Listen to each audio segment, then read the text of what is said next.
গেল 23 সেপ্টেম্বর খাগড়াছড়ি সদরের সিঙ্গিনালা এলাকায় অষ্টম শ্রেণীর এক শিক্ষার্থী গণধর্ষণের শিকার হন। এই ঘটনায় একজনকে গ্রেপ্তার করা হয়। ঘটনায় জড়িত বাকি আসামিদের গ্রেপ্তারের দাবিতে বিক্ষোভ মিছিল, সমাবেশ, অবরোধের মতো কর্মসূচি পালন করছে যুগ্ম ছাত্র জনতা। শনিবার অবরোধকে কেন্দ্র করে দুটি পক্ষের মধ্যে ধাওয়া পাল্টা ধাওয়ার ঘটনা ঘটে। পরে আইনশৃঙ্খলা পরিস্থিতি নিয়ন্ত্রণে আনতে খাগড়াছড়ি জেলা সদর ও পৌরসভায় অনির্দিষ্টকালের জন্য 144 ধারা জারি করেছে জেলা প্রশাসন। রোববার সকাল থেকে যানমালের নিরাপত্তায় খাগড়াছড়ি পৌর শহরের বিভিন্ন পয়েন্টে মোতায়েন রয়েছে সেনাবাহিনী, 7 প্লাটুন বিজিবি ও পুলিশ।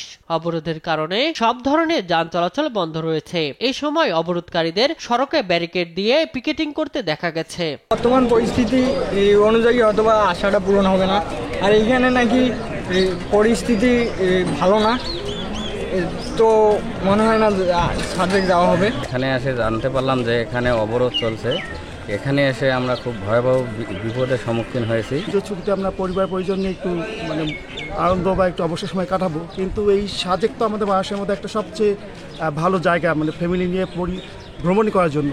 কিন্তু এখানে এসে যে পরিস্থিতির শিকার হয়েছি, আসলে এটা কি বলবো, এটা বর্ণনা করা যাচ্ছে না। উদ্ভূত পরিস্থিতি মোকাবেলায় বৈঠক করেছেন পার্বত্য উপদেষ্টা সুপ্রদীপ চাকমা। বৈঠকে স্থানীয় প্রশাসন, আইন শৃঙ্খলা বাহিনী সহ বিভিন্ন শ্রেণী পেশার মানুষ অংশ নেন। এটা যারা করতেছে তাদের ডিমান্ড কি, তারা কি চায়, তাদের সাথে যোগাযোগ করে সেটাকে সমাধান দেওয়ার একটা সহজ উপায় হতে পারে।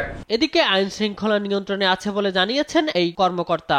যে অবরোধের কর্মসূচি দেওয়া হয়েছে, এতে খাগড়াছড়ি শহরের মধ্যে জনজীবন স্বাভাবিক রয়েছে, শহরে কোথাও পিকেটিং হয়নি। নতুন করে যাতে সহিংসতার সৃষ্টি না হয় সে লক্ষ্যে কাজ করে যাচ্ছে আইন শৃঙ্খলা বাহিনী।